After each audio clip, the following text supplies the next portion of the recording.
ഏറ്റവും വൈകാരികമായി ഹൃദയഹാരിയായി തോന്നിയത് എന്നും മക്കൾ കടന്നു പോകുമ്പോൾ ഒരു ആംബുലൻസ് കടന്നു പോയാൽ വി എസ് എന്തെങ്കിലും സംഭവിച്ചോ സുഖമായിരിക്കുന്നു എന്ന് ചോദിക്കുന്ന തരത്തിലേക്ക് കാര്യങ്ങൾ പോകുന്നുണ്ടായിരുന്നു. ചേട്ടൻ എവിടെ നിന്നാണ് വരുന്നത്? ഞാൻ ചലച്ചിത്ര പിന്നണി ഗായകൻ പട്ടം സനിത.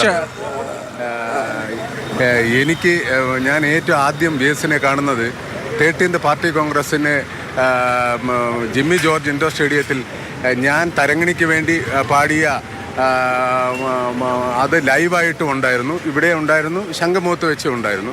അപ്പോഴാണ് ഇവരെ എല്ലാവരെയും, നയനാർ സാറായിരുന്നു അന്ന് മുഖ്യമന്ത്രി, അവരെ എല്ലാവരെയും നേരിട്ട് കാണാൻ കഴിഞ്ഞു.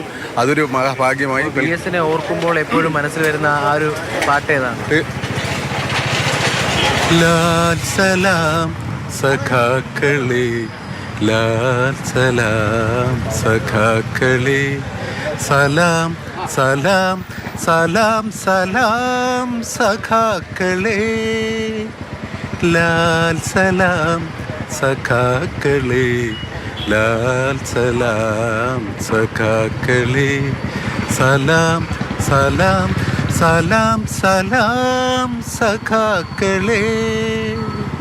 ഈ അവസാന നിമിഷം ഈ ഗാനമാണ് വി എസ് നൽകുന്നത് അല്ലേ? തീർച്ചയായും അദ്ദേഹം ഒരു ജീവിതം മുഴുവൻ സമരമാക്കിയ ഒരു വലിയ ധീരനായ ഒരു സമരസേനാനിയായിരുന്നു. അദ്ദേഹത്തിൻ്റെ മുഖ്യമന്ത്രി പദമെന്ന് പറഞ്ഞു കഴിഞ്ഞാൽ ചരിത്രത്തിൽ സുവർണ ലിപികളിൽ എഴുതി വെക്കേണ്ടതാണ്. അക്കാര്യത്തിൽ ഒരു സംശയമില്ല. അദ്ദേഹത്തിന് എൻ്റെ എല്ലാവിധ ആദരാഞ്ജലികളും ഞാൻ അർപ്പിക്കുന്നു.